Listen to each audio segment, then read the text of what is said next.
Hola a todos de nuevo, bienvenidos a Terror Desconocido. Hoy voy a comentaros la película No profanar el sueño de los muertos. No profanar el sueño de los muertos es una de las grandes películas, de las mejores películas de cine de muertos vivientes, de cine de zombies de la historia. De hecho, yo en mi top 10 de películas de muertos vivientes la introduje, porque tiene que estar. Es una de las mejores de la historia. Esta película nació a raíz de La Noche de los Muertos Vivientes, la gran obra maestra de George Romero. Esta película, o sea, hablando ya de La Noche de los Muertos Vivientes, debo decir de que no hay que olvidar nunca, siempre hay que tener el reconocimiento de que fue la creadora de ese cine de terror moderno. En sí, el cine de terror moderno ya comenzó antes con las películas de la Hammer, o sea, fue la Hammer la que introdujo esos cambios, la que introdujo el color en el cine, una duración más larga, un tratamiento quizás más extenso de los personajes, introdujo incluso ciertos elementos de crítica social, o sea, más violencia, más sexo, todos esos elementos que estarían asentados dentro del cine de terror moderno, ya los introdujo la Hammer. Pero digamos que La Noche de los Muertos Vivientes dio ese paso definitivo. George Romero dio ese paso definitivo. Gracias a George Romero, pues luego tuvimos a directores como Tobe Hooper, John Carpenter o Wes Craven.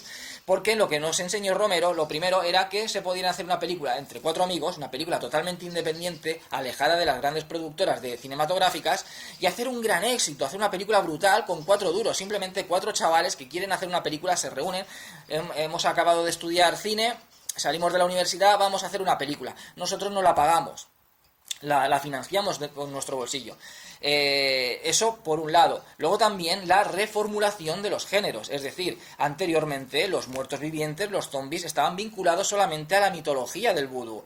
Las películas que teníamos, como Yo anduve con un zombie de Jacques Tourneur, La Legión de los Hombres sin Alma, protagonizada por Bela Lugosi, todos estos zombies que aparecían, estos muertos vivientes, estaban vinculados a la mitología del vudú. Sin embargo, George Romero eliminó todo eso y creó unos nuevos personajes que quizás entrarían más dentro de la mitología europea de los ghouls, de los necrófagos. De hecho, que en la película no se les llama muertos vivientes en ningún momento, y en versión original se les llama ghouls, como almas en pena, como necrófagos. Es más, porque parecen más bien en lo que es en La Noche de los Muertos Vivientes, parecen más bien como si fueran almas, como si fueran espíritus, ¿no? Ese blanco y negro, ese tono blanco de la piel de esos muertos vivientes, de esos zombies. Le da un tono como más fantasmal, que luego ya cambió ya a un tono más de muerto viviente, como hoy lo conocemos, que ese muerto viviente caníbal ya entraría después en zombie, el Día de los Muertos y tal.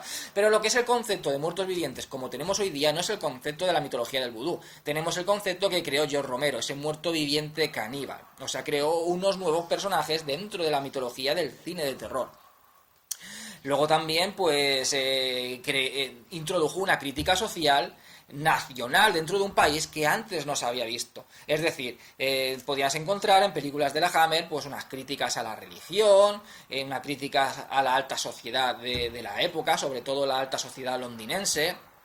Podías encontrar ciertas críticas sociales, pero ya George Romero introdujo una crítica brutal al país de donde procede, o sea, Estados Unidos. Era una crítica que no se había hecho antes, por lo menos de una manera, en una película de terror, de una manera tan directa. Primero poniendo como protagonista principal, como héroe de la función, a un actor negro. Jamás antes había utilizado un actor negro como héroe, como el actor principal, como el que toma las decisiones. Simplemente estamos viendo un grupo de personas en una cabaña que están ante un peligro. ¿Y qué es lo que hay que hacer ahí? Pues dejarte llevar por la persona que toma las mejores decisiones. Sé que en un momento dado es difícil saber quién toma las mejores decisiones. Tú puedes pensar de que tus decisiones son mejores que las de otro. Vemos esas envidias, esos roces, quizás incluso ese racismo que está escondido en uno de los personajes, que quiere ser él el que tiene razón y no el otro. Puede ser por eso mismo, porque yo pienso que lo mío es mejor, orgullo, o también ese racismo de yo no voy a dejarme llevar por lo que diga un negro.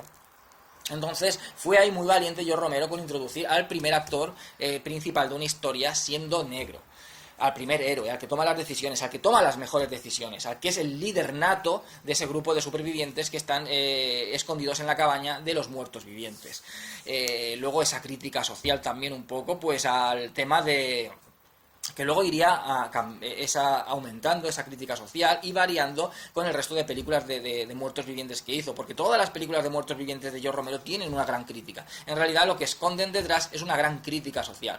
Con La noche de los muertos vivientes podíamos encontrar también un poco el miedo a lo desconocido. Son unos seres que se levantan después de estar muertos, vale, son peligrosos, vienen a devorarte, tú tienes que defenderte, pero también te está enseñando a que la gente está como disfrutando matándolos. Son diferentes a nosotros, vamos a matar a lo que es diferente. Nos da miedo lo que es diferente, vamos a eliminarlo. Porque al final de la película, y esto ya se ve también en el comienzo de la película de zombie, están disfrutando la gente matando a esos muertos vivientes, están gozando, es como si fuera una fiesta. Yo no disfruto matando a otra persona. Si hay una guerra, si tengo que hacerlo, no hay más remedio, vale. Que mucha gente igual ni siquiera podría en una situación así, pero bueno, en una situación así es comprensible, pero tú no te sientes bien por cargarte a una persona.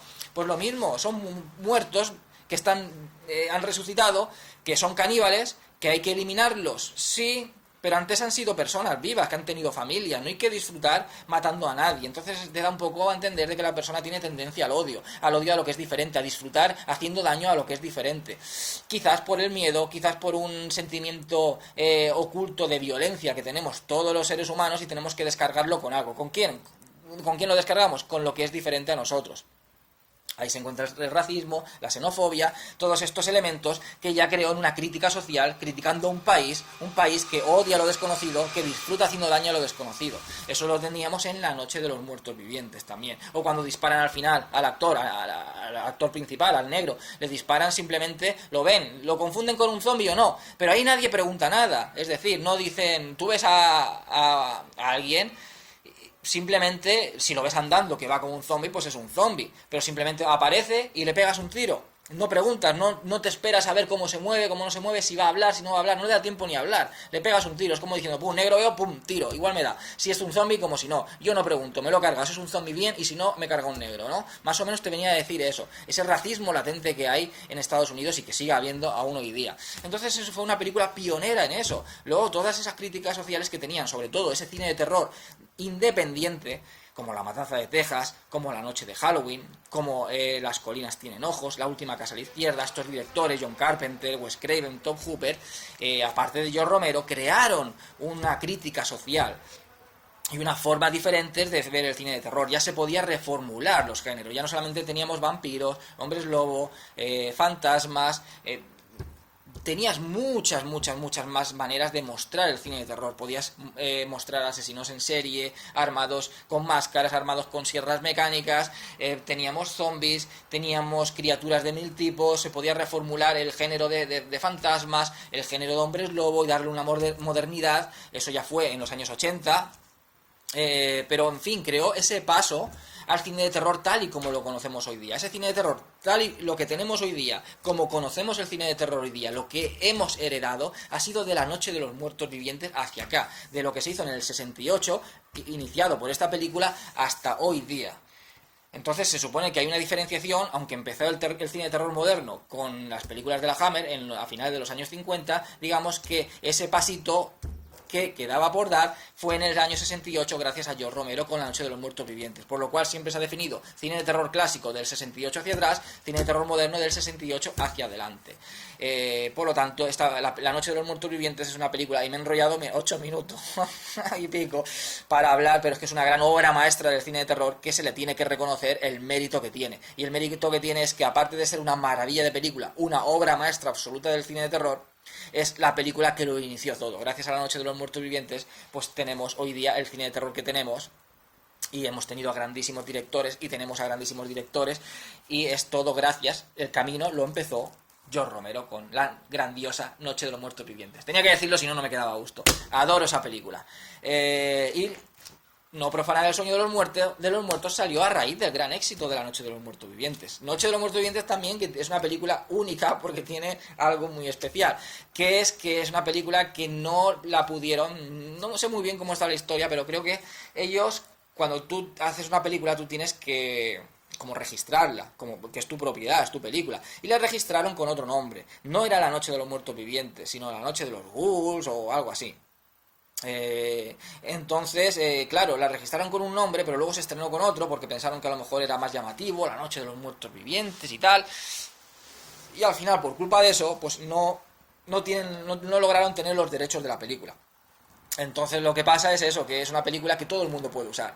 Es una película que no hace falta, si tú quieres hacer una secuela, si tú quieres hacer una precuela, si tú quieres utilizar los personajes, hacer un remake, lo que tú quieras, no tienes que pagar derechos a nadie, puedes ponerla en cualquier sitio, no tienes que pagar nada, absolutamente nada, puedes utilizarla, es una película de dominio público, es la película de terror para el ciudadano, para el pueblo, de dominio público, o sea que eso aún la hace más especial. Y ya llevo 10 minutos, venga, No profanar el sueño de los muertos, una de las mejores películas de terror, de muertos vivientes de la historia. Una de las mejores, como digo, entró en el top 10 porque tenía que entrar, igual que Zombie 2, Nueva York bajo el terror de los zombies, de Lucio Fulci. Pues esta también tenía que entrar. Y salió gracias al gran éxito que tuvo La noche de los muertos vivientes. Esta película es una película hispano-italiana. El director es español, es Jorge Grau, que dirigió unos años antes Ceremonia sangrienta, otra de las grandes películas del fantaterror español. Esta película también entraría como una de las grandes películas del fantaterror español, aunque en realidad es una película que es una coproducción, no solamente es española, es hispano-italiana. El director es español, pero bueno, tiene mucha producción italiana. Y está rodada en Inglaterra, que creo que también tiene algo de producción inglesa. Pero generalmente lo que es la mayoría del totalitario de la producción, creo que es casi todo español e italiano. Muchas producciones de aquella época de los años 70 eran coproducciones entre estos dos países, entre nuestro país, España, y Italia. Hacíamos muchas producciones juntos. Bueno, esta película es una película realmente, tiene escenas terroríficas, es una película que bebe mucho de La noche de los muertos vivientes. No se creó una explotación como sí que se creó después con el estreno de la película Zombie, se fue El amanecer de los muertos en Estados Unidos, pero aquí Dario Argento le cambió el título y cambió algunas de las escenas, digamos que la modificó para el estreno en Europa. Aquí se tituló Zombie. La película, y gracias a la película de Zombie hubo esa explotación después de películas de muertos vivientes. Pero con La noche de los muertos vivientes, si no llegó a esa explotación tan grande de hacerse películas de muertos vivientes en plan masivo, de crearse ya incluso este subgénero, que se asentaría más bien con la película de Zombie, sí que hizo que se hicieran varias películas de esa temática, porque fue un gran éxito, y esta fue una de ellas. Esta película, como digo, tiene momentos terroríficos, tiene también una gran crítica social, que ahora comentaré hablando de esta película. La película trata sobre un chico que tiene que ir a un pequeño pueblo a vender unas antigüedades y de paso pues se va a quedar en una cabaña a pasar allí pues el fin de semana en la cabaña. Estando en una gasolinera poniendo gasolina, pues hay una chica que al hacer marcha atrás en el coche la moto se la destroza, no se la chafa del todo, pero se la deja que no puede conducirla. El caso es que hay un mecánico ahí, pero el mecánico le dice que no puede tener la moto hasta el lunes. Por lo tanto, claro, él necesita ir al lugar donde tiene que vender esas antigüedades y luego a la cabaña. Y le dice, pues llévame. Pero ella tiene prisa, tiene que ir a otro pueblo de allí porque se tiene que encontrar con su hermana, porque tiene algo muy importante que hacer con ella, tiene mucha prisa. La cuestión es que le dice, bueno, venga, pues si tan importante es lo de tu hermana, vamos a casa de tu hermana, a hacer lo que tengas que hacer, o te quedas allí y luego me dejas el coche y yo me voy a vender las antigüedades y luego a la cabaña. Y les cuesta un poco encontrar esa cabaña donde se encuentra la hermana. A todo eso vemos que la hermana en realidad está viviendo con un hombre en una cabaña que hay ahí en un pequeño pueblo. La hermana es drogadicta, de hecho que la hermana va para allí para ayudar a su hermana un poco pues a ingresarla en un centro, porque ella le dice al marido, no, tú has quedado con mi hermana porque me queréis ingresar, la quieren ingresar para ayudarla, porque ella es drogadicta. La cuestión es que estando allí, antes de llegar a la casa de la hermana, paran en un lugar para que el chico pregunte dónde se encuentra esa zona, ese pueblo, para llegar hasta allí, porque están como perdidos. Y entonces aparece el primer muerto viviente que se acerca en el coche. Al principio, la película no te dice que es un muerto viviente, pero tampoco te lo dice La noche de los muertos vivientes. Si tú lo sabes es por el título. O sea, aparece el tipo como se va acercando al coche e intenta como atacarla. Es una escena un poco que homenajea a la escena de La noche de los muertos vivientes, cuando aparece el primer zombie y ataca a la chica. Aquí es muy curioso porque los zombies tienen lo que es el iris de los ojos lo tienen de color como rojo, rojo y así como si fuera una estrella, lo que es la pupila en forma de estrella. Esto recuerda a los ojos, a ese tono de los ojos es muy parecido al de la película 28 días después y 28 semanas después, lo que es la secuela. O sea, Danny Boyle para su película yo creo que tomó un poco los ojos de esta película, porque recordemos también de que No profanar el sueño de los muertos es una película de culto, se convirtió en una película de culto, es una película que para los apasionados al cine de terror pues es una de las grandes joyas del cine de terror de muertos vivientes. Entonces, bueno, pues llega el chico este con un hombre al que había preguntado dónde podía encontrar el lugar donde se encontraba la hermana de esta chica.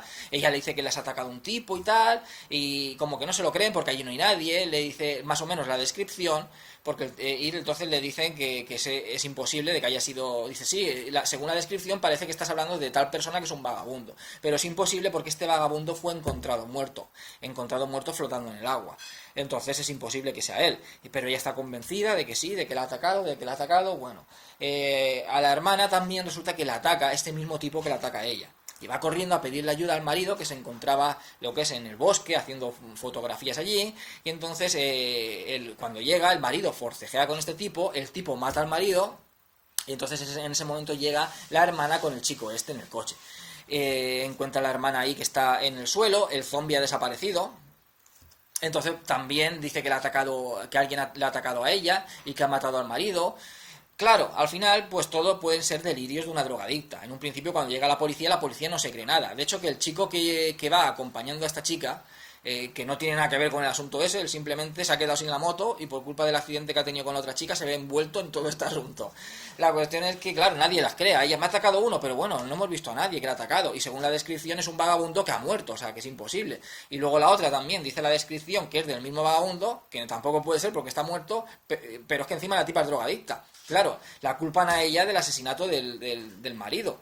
Porque dicen, esta a lo mejor se le ha ido la bola, iba drogada, no quería que le ingresaran en un centro, tal, y se lo ha cargado. La policía, esa es lo que es la teoría que tienen. La meten en un hospital para que, bueno, pues se medio rehabilite un poco, porque está aún en shock de todo lo que ha sucedido, y también, pues con los efectos de la droga, aunque no llega a consumir a consumir droga, pero sí que, bueno, pues está como aturdida, en shock por toda la situación que ha vivido de la muerte del marido, ese supuesto atacante. Entonces la tienen en el hospital, pero la tienen ahí como retenida para luego llevarla a comisaría y seguir investigando e incluso encerrarla, porque la teoría mayor, la de mayor peso, es la de que ella ha matado al marido. Caso que la hermana pues quiera averiguar lo que ha sucedido, ¿no? Tiene, digamos, ese misterio, que ya sabemos lo que sucede porque sabemos que hablamos de muertos vivientes, pero no sabemos el por qué están esos muertos vivientes, y ese misterio un poco, misterio que como digo conocemos, pero sí que tiene ese aire misterioso de a ver si puedo ayudar a mi hermana, confío en mi hermana, nadie me cree, y yo sí que creo a mi hermana porque a mí me ha atacado ese mismo tipo, pero nadie nos cree, porque nadie lo ha visto y porque la descripción que damos es la de un tipo que se supone que está muerto. El chico que la acompaña parece que quiere ayudarla y bueno, dice, bueno, pues si te quedas sientes mejor, vamos al cementerio, a la tumba del vagabundo. Y que el tipo que trabaja en el cementerio, que el enterrador, te muestre la tumba, te lo abra incluso y que tú veas el cadáver. Cuando tú veas el cadáver del vagabundo, pues entonces ya se quitará de la cabeza, ¿no? Porque tu hermana está un poco aturdida, porque también es drogadicta, puede haber tenido pues a lo mejor una visión. Y tú también por los nervios, por intentar ir a ver a tu hermana, pues lo que sea, pues a lo mejor pues también has tenido pues algún tipo de visión, o te has dejado influenciar por el entorno, lo que fuera, pues ahí nadie los cree. Entonces, pero el chico la quiere ayudar y dice, pues vamos al cementerio a que se te quite de la cabeza de que el vagabundo ese es el que te ha atacado a ti, el que ha matado al marido de tu hermana. Y a partir de ahí, la película le cuesta, se va cociendo a fuego lento, pero durante toda la película vemos un ambiente malsano, un ambiente muy malsano, un ambiente de pesadilla. La verdad es que esta película es muy pesadillesca visualmente. Durante el día es como que hay como una neblina, como la manera de enfocar, de mover la cámara por toda esa zona boscosa, y ese pueblo que se ve también, es como que le da un aire como muy perturbador, como comenté en la película 6 mujeres para el asesino, le da esa ambientación que tiene, y sobre todo más cuando llega la noche. Cuando es durante el día sientes ese ambiente malsano, como digo, esa neblina que lo envuelve todo, pero por la noche la neblina es más evidente y se ve ese ambiente más perturbador, más malsano, más pesadillesco. Parece que estás en todo momento dentro de una pesadilla. Y los movimientos de cámara, la cámara a veces que parece que va siguiendo a los personajes como si fuera algún zombie que va a atacar a algún personaje, pero no es que vaya a atacar a nadie, simplemente es que la cámara como que se va acercando poco a poco, como que está vigilando a los personajes, como que está acechándolos, como que está acosando a los personajes. Entonces, entre esos movimientos de cámara y esa oscuridad, sobre todo durante el día también, pero más por la noche, con esa neblina, le da todo un aspecto de pesadilla. Tiene un aspecto muy pesadillesco esta película y muy malsano, muy malsano. Y se cueza a fuego lento, mantiene un gran interés, o sea, es una película que tiene un ritmo pausado, pero no se te hace lenta para nada, pero para nada, de verdad, es una joya, a mí me encanta esta película, es de las mejores de muertos vivientes que he visto. Pero le cuesta salir a los muertos vivientes, no los vemos desde el principio como en la mayoría de películas, aquí les cuesta. De hecho, que el primer ataque solamente pues aparece al principio, este primer ataque de que ataca a esta chica, y luego ese mismo muerto viviente ataca a la hermana y luego al marido de la hermana. Solamente vemos ese muerto viviente hasta que no llegamos un poco pues a los 3/4 de hora de película más o menos, que es entonces cuando aparecen más muertos vivientes, pero nunca vemos una gran cantidad de muertos vivientes. O sea, aquí no hay masividad de muertos vivientes, pero no le hace falta porque con unos pocos muertos vivientes ya consigue unas escenas de terror realmente impresionantes y terroríficas. Es muy terrorífica esta película. Solamente con un muerto viviente consigue escenas de terror realmente tensas y terroríficas. Cuando ataca a la hermana, lo mismo, la hermana está preparándose ahí con la cuchara, pone la heroína ahí y está derritiéndola y tiene la jeringuilla para pincharse, porque el marido se ha ido al bosque a hacer unas fotos por la noche. De repente hay un ruido, cuando va y se ve como una especie de kayak, colocado así, apoyado en una pared, entonces se separa el kayak ese y aparece detrás el zombie ese. Esa escena es terrorífica, ella intenta salir por la ventana, el zombie que intenta atraparla con las manos, una escena que parece un poco a la noche de Halloween, como Laurie Strode va huyendo de Michael Myers, sale por la ventana y Michael Myers detrás, pues un poco parecida a esa escena. Luego la escena esa escena es muy terrorífica y solamente tenemos un muerto viviente, solamente uno. Seguimos con un muerto viviente cuando llegan al cementerio para ver de que el enterrador les enseñe la tumba de ese vagabundo, para que la chica sepa de que el vagabundo está muerto y no ha podido atacarla ni a ella ni a la hermana.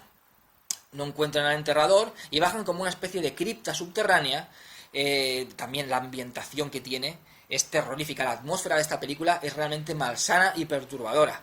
Cuando llegan abajo aparece el mismo zombie, o sea, es que vemos al mismo zombie atacar, que parece que solamente vaya a ser uno. Y aparece ese zombie y cuando intentan huir, cuando intentan escapar, y el zombie detrás de ellos, a pasos lentos, aunque aquí a veces van un poco más rápidos. No es que lleguen a correr, pero algunas veces van muy lentos, otras veces como que van con pasos un poquito más rápidos que llegan a alcanzarte si quieren.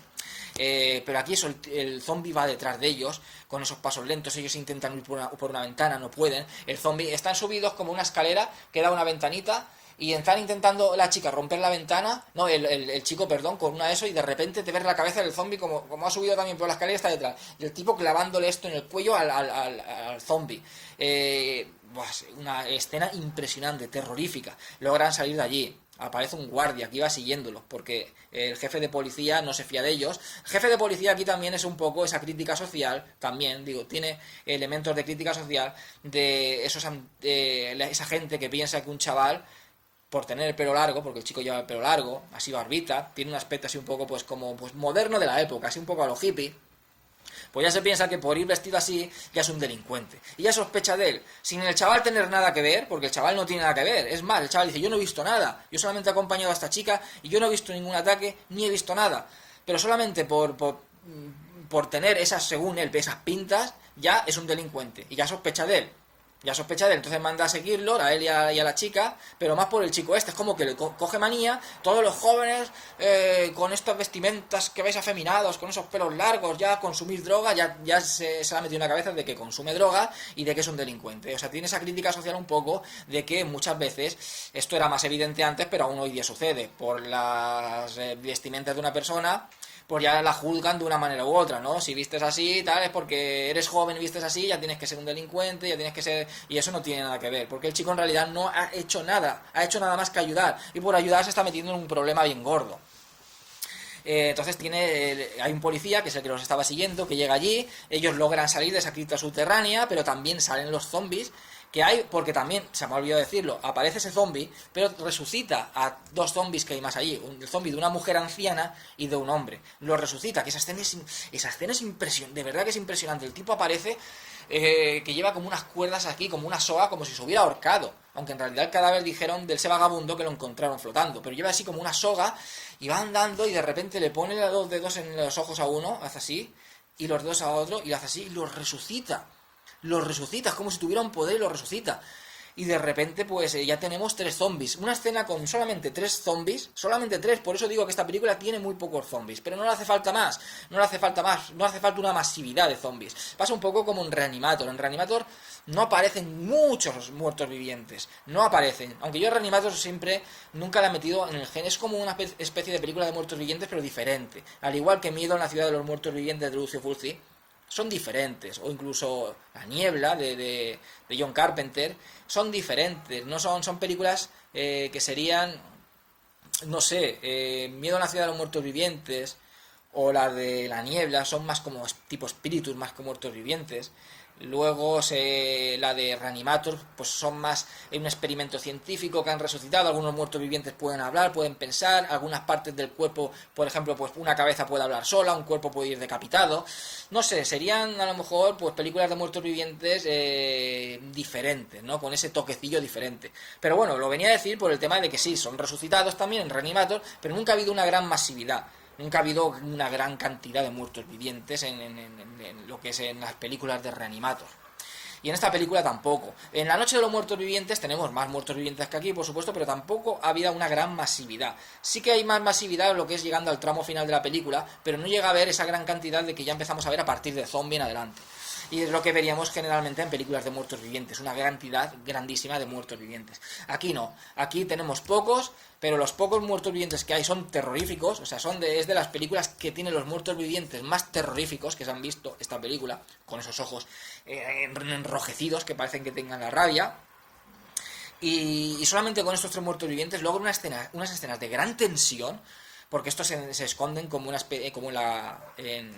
la caseta del enterrador, se esconden allí, es como una capilla que hay, creo que en lo que es en ese cementerio, se esconden con el policía, los muertos vivientes intentan entrar, también tienen cierta inteligencia porque logran coger como herramientas, cogen no herramientas, uno coge una cruz y otro una lápida pesa. Quiere decir que estos muertos vivientes tienen mucha fuerza. Es más, cuando están luchando cuerpo a cuerpo, al marido de la hermana de esta chica lo mata el zombie con sus manos. Es decir, tienen una gran fuerza física. Es más, ellos matan, cuando te atrapan, no matan porque sea el conjunto, ¿no? Como vemos, por ejemplo, en la mayoría de películas, el conjunto de muertos vivientes son muchos, te atrapan y te destrozan, te devoran. Pero uno solo, pues tú le puedes pegar, tú le puedes empujar porque no son muy fuertes. Aquí no, aquí uno solo te puede atrapar y te puede matar, porque tienen una gran fuerza. Y esa gran fuerza se demuestra aquí cuando uno levanta una lápida y empiezan a utilizar tanto la lápida como una cruz, utilizarlas como si fueran ahora no recuerdo, bueno, como si fueran esto que golpea las puertas para derribarlas, no me acuerdo ahora el nombre, vale.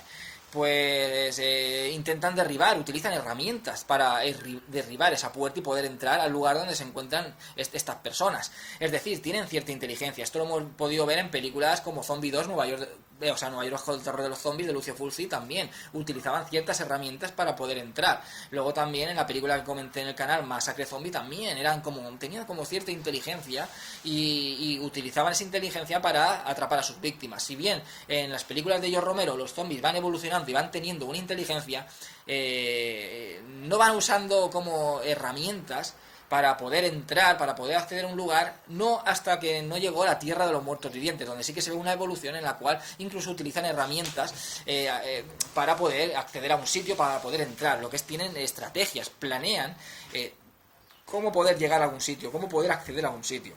Y esto ya se vio en esta película, la de No profanar el sueño de los muertos. Entonces toda esa escena es terrorífica, con una tensión increíble. Muertes también, tiene muertes, no tiene muchas muertes, pero son muy sangrientas. No llega son muy sangrientas comparadas con La noche de los muertos vivientes, que es una película que no es sangrienta para nada. aparte de que eran blanco y negro, no tenían un gran presupuesto, no es una película que tuviera una gran cantidad de sangre. Mucha gente recuerda, ¿no?, La noche de los muertos vivientes o La matanza de Texas, ¡qué sangría! No son para nada sangrientas, no, son películas que no contienen mucha sangre. Esta película, no que sea de las más sangrientas de muertos vivientes, tiene muertes sangrientas, pero las típicas muertes que podemos ver en cualquier otra película. O sea, ya las posteriores que hizo Romero sí que eran muy sangrientas. O las de Fulci ya eran muy, muy sangrientas. Esta no, esta sí se ve lo típico que le abren al policía, por ejemplo, cuando la atrapan, le abren el estómago y se ponen a sacar las tripas y a comérselo. Luego también se ven, pues, como a una, le arrancan el pecho y le arrancan todo el pecho y le meten la mano y le sacan y todas las tripas. O sea, tiene escenas muy sangrientas. Al no tener muchas muertes, pues tampoco se ven muchas escenas sangrientas, ¿no? Se ven unas cuantas puntuales, pero que sí que son muy sangrientas, como cualquier otra película de muertos vivientes que hayamos podido ver. Los efectos especiales son muy buenos, son de Gianetto De Rossi, era uno de los colaboradores de Lucio Fulci, creador de los efectos especiales de Zombie 2, Nueva York bajo el terror de los zombies, de Miedo en la ciudad de los muertos vivientes, del Más allá, aquella casa del lado del cementerio. Se trabajó mucho con Lucio Fulci, Gianetto De Rossi, o sea, tenemos a uno de los grandes genios de los efectos especiales en esta película. Y tiene, como digo, pues esa escena es terrorífica y con mucha tensión, como quieren entrar, como al final acceden lo que es al interior de esa especie de capilla donde se encuentran escondidos los personajes.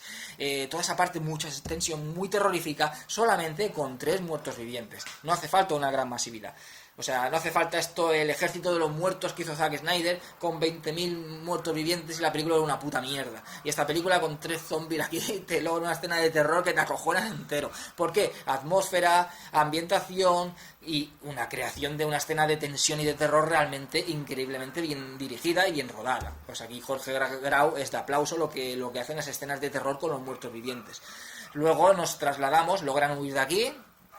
La policía nunca se cree lo que sucede, nunca se cree, o sea, ya no sé si esto sería parte con spoilers o no, pero bueno, es que no sé, ya la película digamos que sería que nos encontramos, esto no creo que sea una parte con spoilers, pero bueno, a partir de aquí voy a nombrar ya parte con spoilers, no sé si algunas cosas serán más o no spoilers, pero bueno, la película es recomendable al 100%, como digo, es de las mejores películas de terror de muertos vivientes de la historia.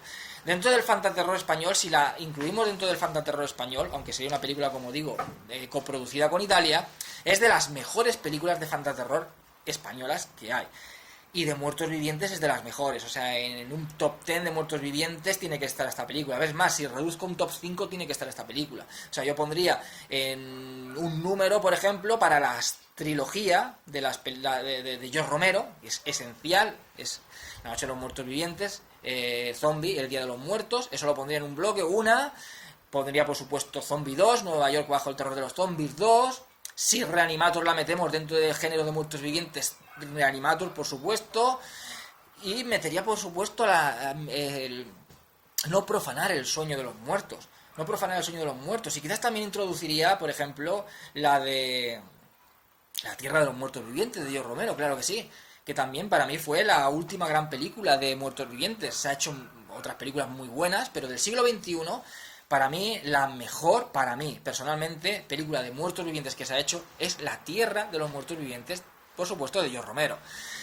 Pero esta película, esta de No profanar el sueño de los muertos, por supuesto que tiene que estar como una de las mejores películas de muertos vivientes de la historia. Y ahora iría la parte con spoilers. Recomendadísima al 100%. Si os gusta el cine de terror, verla. Si os gusta sobre todo el cine de terror de muertos vivientes, de zombies, vedla, porque es que hoy día no encontraréis una película así. Zombies terroríficos, el aspecto que tienen, ambientación malsana, perturbadora, esa atmósfera es terrorífica, escenas terroríficas con mucha tensión, increíble, buenísima, una joya, una auténtica joya.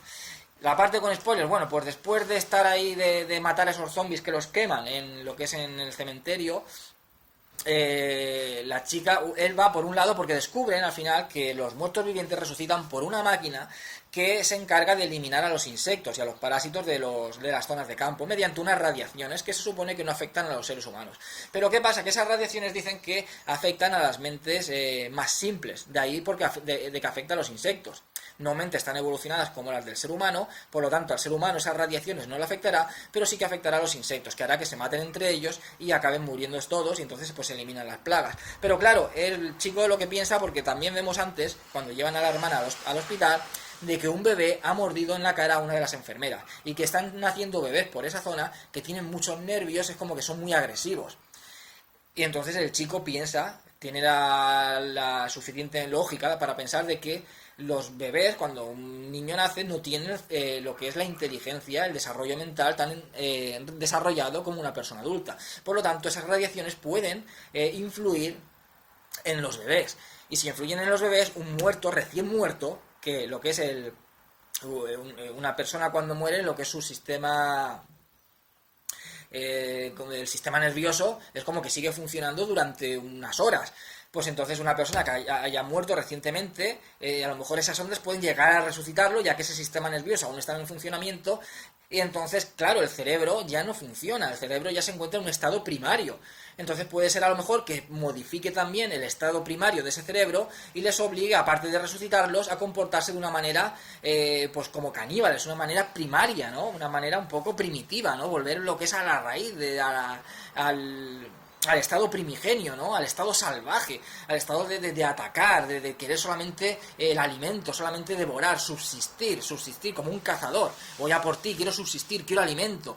Entonces has llegado a ese estado primario. ¿Por qué? Porque tu cerebro se encuentra ha muerto, se encuentra totalmente apagado, y si el sistema nervioso no está vivo, pues a lo mejor esas ondas han logrado resucitarte, han logrado manejar ese sistema nervioso y hacer que un cerebro en estado primario pues se comporte de una manera violenta, de una manera pues eso, primaria. Solamente busco el alimento, atacar de una manera violenta para alimentarme, para comer, para devorar lo que pille. Soy como un depredador. Ahora, es un poco la explicación que da. Esto también se toma de La Noche de los Muertos Vivientes, que la gente no lo recuerda.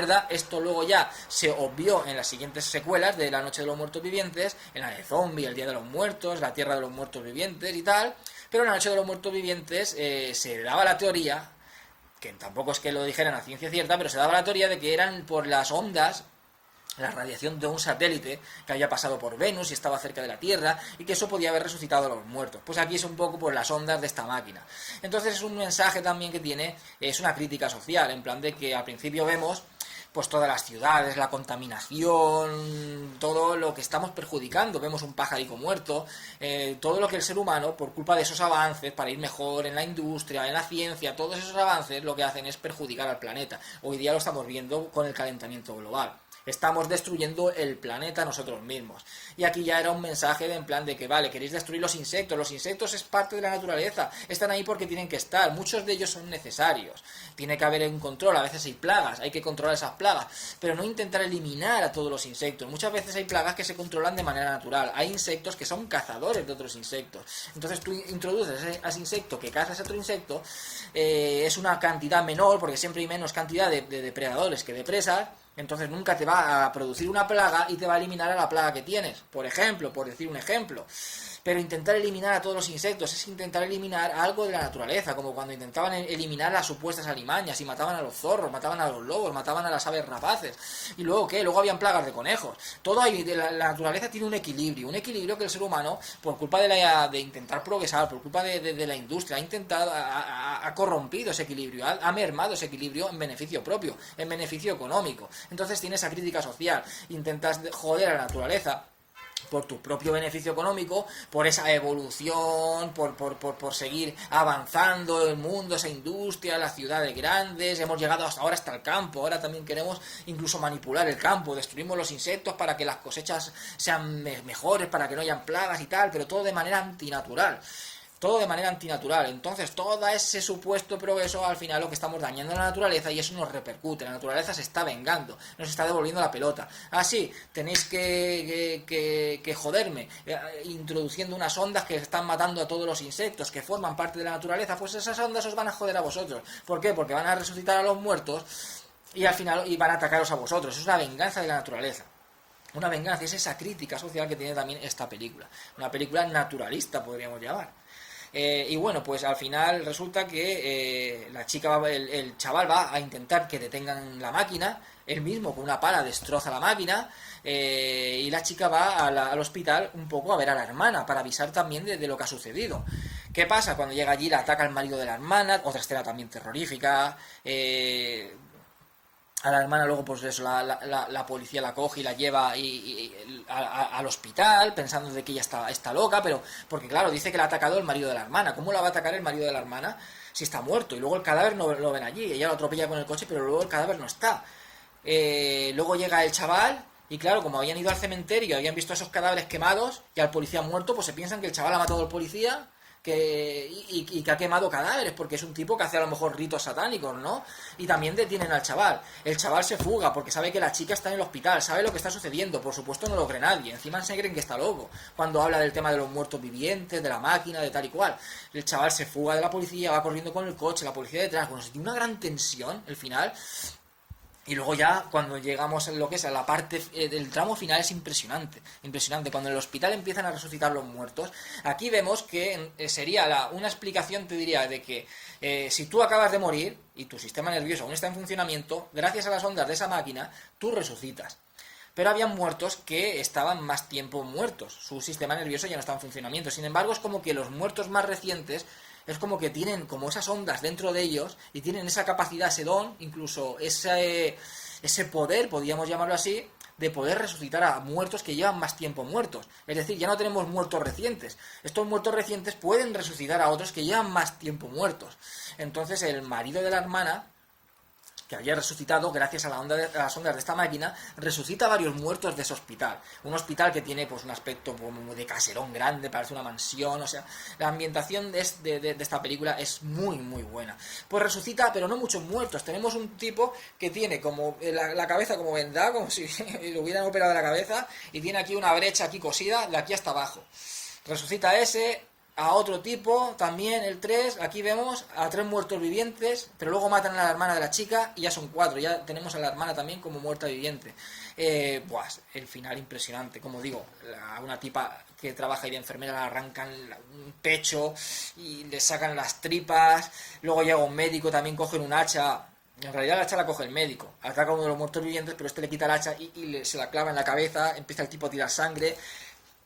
No tienen muchas muertes, pero las muertes que tienen son muy sangrientas y los efectos especiales son muy buenos. Al final pues van a por la hermana, el chico logra entrar, logra quemar lo que es la habitación con los muertos vivientes que hay ahí, logra sacar a la chica, pero cuando saca a la chica se da cuenta de que ella también se ha convertido en una muerta viviente, porque a ella también la ha arañado, el marido de la hermana la ha arañado, y al arañarla también, digamos que es como una infección, pues igual que en La Noche de los Muertos Vivientes, en las películas de George Romero, te muerden y te conviertes en un muerto viviente también, es como que te infectan, aparte de ser producida a la manera de resucitar gracias a las radiaciones de esa máquina, o también a esa especie de don, de poder o de radiación que pueden expulsar los muertos vivientes recientes a los muertos vivientes que llevan más tiempo muertos, pues también mediante un arañazo, mediante una mordida, también es como que te traspasan esa especie de infección o esa especie como de onda vital para poder resucitarte. Entonces la mete dentro de la habitación a la chica para que se queme, ahí arde todo. ¿Qué pasa? Que cuando llega la policía pasa lo mismo, y es otro homenaje a La Noche de los Muertos Vivientes, que matan a este chico. ¿Por qué? Porque el policía le tiene manía, porque ni siquiera lo detiene, ni siquiera es en plan de, vale, sí, es evidente de que hay muchos muertos, es evidente de que tú eres el principal sospechoso, es evidente de que tú te estoy viendo de que estás quemando una habitación, pero no sé, habrá que hacer un juicio, te detengo. El tipo va desarmado, sin embargo conforme llega le pega 3 tiros. ¿Por qué? Ahí vemos igual también la gente que tiene esos prejuicios, ese odio, parece que hace falta odiar a alguien, odio a la gente joven porque son delincuentes que van vestidos así, son delincuentes y tal, es como ese odio lo descarga disparándole y matando a un chico que en realidad no tiene culpa de nada, solo ha intentado ayudar, y por intentar ayudar le ha pasado lo que le ha pasado. Pero al final, como las normas del cine de terror, esas pautas del cine de terror, esa esencia del cine de terror, por supuesto tiene que estar, y no puedes joder al terror sin que el terror te joda a ti. No puedes joder a sus normas, no puedes joder a sus estrategias, a sus pautas. Y al final vemos como el tipo va a su casa, que se aloja en un hotelito de ese pueblo, ese policía, ese jefe de policía. Vemos que han arreglado la máquina. Por supuesto, entonces dicen que ahora las ondas se expanden mucho más lejos, por lo tanto resucitarán muertos no solo de esa región, sino de todas las regiones, y eso se irá expandiendo, porque esos muertos a su vez resucitarán a más muertos de otras regiones. y irán mordiendo más personas y esas personas se irán convirtiendo en muertos vivientes. Por lo tanto va a haber una invasión, algo que el ser humano se merece por joder tanto a la naturaleza. La naturaleza al final da de vuelto la pelota y va a haber una auténtica invasión zombie. Pues el tipo va a su casa y dentro de la casa se encuentra el chico al que ha matado, porque el chico ha llegado allí porque el chico también se alojaba en el hotel ese junto con otra chica, y aparece como un zombie en la habitación acercándose a él. Una escena que también es bastante parecida a una película también de George Romero, que es El extraño caso del señor Valdemar, basada en la novela de Edgar Allan Poe, y que introdujo como mini película en la película Los ojos del diablo, junto con Dario Argento, que dirigió El gato negro. Pues es una escena al final parecida. Pues aquí el zombie al final, el del chaval, mata al tipo al policía, que fue un cabrón y que se lo cargó sin apenas preguntar. Bueno, no me enrollo más. La película es una película maravillosa. Una película maravillosa. De las mejores películas de muertos vivientes. Es una de las mejores películas de muertos vivientes de la historia. Como digo, películas así no vais a encontrar. Los muertos vivientes de los más terroríficos que podéis encontrar. Escenas de terror increíblemente terroríficas, con muchísima tensión, tiene una gran ambientación, una gran atmósfera, muy perturbadora, muy pesadillesca, una película muy muy buena, muy buenos efectos especiales, y bueno, pues sangrienta es en las muertes que tiene. No tiene muchas, pero las pocas que tiene son muy sangrientas y los efectos especiales son muy buenos. Una de las grandes películas del fantaterror español, si la introducimos dentro del fantaterror español, y de las películas también de terror italianas. Una película es medio española, medio italiana. En fin, No profanar el sueño de los muertos. Buenísima película, recomendadísima al 100%. Espero que os haya gustado el vídeo. Dentro de poco comentaré otra película. Que seáis todos muy felices y hasta siempre.